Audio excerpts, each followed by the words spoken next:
comento algo. Una vez que salió el presidente y nos dijeron que hagamos una comisión, cuando nosotros no fuimos a hacer una comisión, nosotros fuimos a la derogatoria del decreto.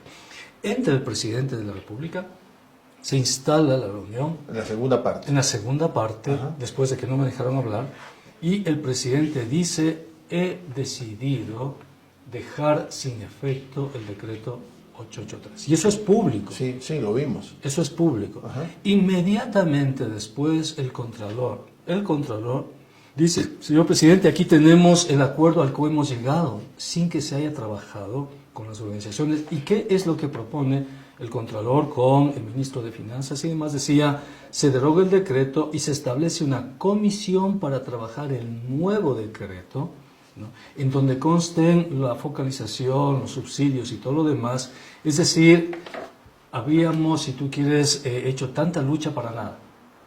O sea, habríamos negociado todo lo que habíamos ganado simplemente para que nos den dinero a las organizaciones sociales, a los indígenas y los pobres, y no se trataba de eso, se trataba de derogar. Si ellos querían, qué sé yo, un nuevo decreto, podemos conversar todo lo que quieras, pero el país necesitaba paz. Es en esas circunstancias cuando yo me acerco al Contralor y le digo: Pablo, esas imágenes las vimos, Pablo, tú estás consciente, ¿no?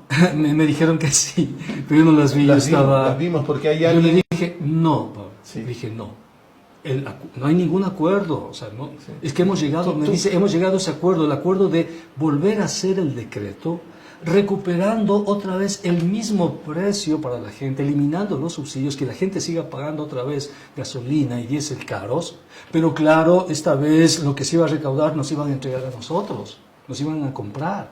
Eso es lo que ellos querían, y yo le digo: no hemos llegado a ese acuerdo, Pablo. Sí, se nota. Lo que hemos dicho es que se derogue el decreto. Y Pablo dice: pero se deroga con otro decreto. Exacto. Digo: por último le redactamos este momento, ¿no? Derogas el decreto 883. Es que tenemos que redactar el nuevo decreto, dice el Contralor, porque ese es el acuerdo. Y no llegamos a ningún acuerdo en ese sentido, es absolutamente falso. O sea, estaban intentando hacer una maniobra, burlándose un poco. Entonces, cuando el presidente Pablo le da el documento y se lee ese documento, se dice: bien, se deroga el decreto y se establece una comisión para armar el nuevo decreto. Y dice, Naciones Unidas dice: bueno, en la comisión solamente pueden hablar los voceros indígenas, nadie más, y piden que yo salga. Roldán le dice, que no tengo idea qué puesto tendrá en el gobierno. Secretario del presidente. No tengo idea. Secretario del presidente. Pero Roldán dice en plena reunión: queremos que Pablo Dávalo salga de la reunión. Tiene que salir de la reunión. Eso no vimos. No, porque eso no, las Naciones Unidas impidieron que se transmita esa negociación, a pesar de que nosotros lo habíamos pedido, porque habíamos querido que la ciudadanía sepa, que se transparente lo que estaba diciéndose. Pero Naciones Unidas no quiso que se transparente, o en todo caso que se comunique a la sociedad lo que estábamos haciendo ahí. La percepción que tenemos es que la cancha estaba inclinada y que el árbitro estaba un poco... Totalmente vendido, totalmente vendido. Impidió que yo hable. Me cerró el paso para que yo hable. Totalmente vendido. Le dio al final la palabra a este señor Roldán, que es el que cambia todo, el que recupera todo lo que nosotros ya habíamos desmontado y dice: hay que hacer un nuevo decreto porque la situación fiscal es insostenible. Eso es falso. Pero además tiene un discurso como reprendiendo a los indígenas. Racista, clasista, patriarcal. Entonces fue terrible, ¿no?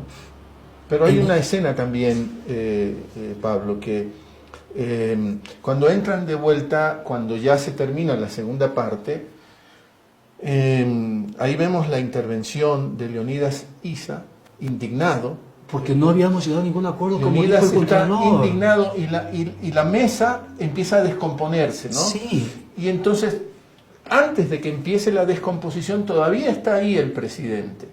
Él empieza a irse cuando ya empieza a descomponerse la mesa.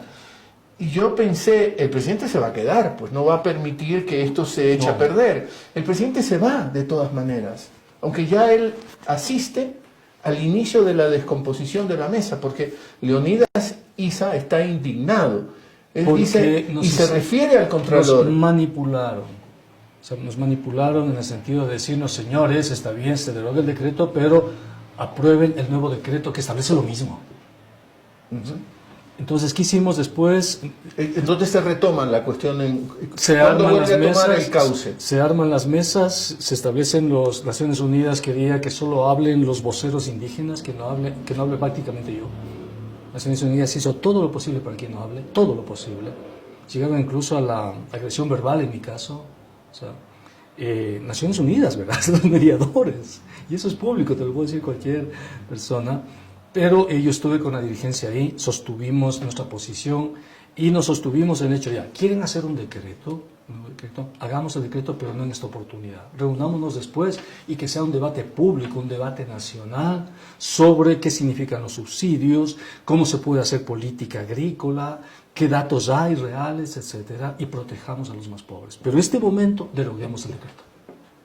Esa discusión para redactar esa frase, estuvimos trabajando hasta las 4 de la mañana con agresiones por parte y manipulaciones por parte del Estado, ¿no? Especialmente Roldán, que fue muy agresivo con respecto al movimiento indígena, con respecto a mi persona, muy agresivo, ¿no? Y intentaron manipular, pero finalmente logramos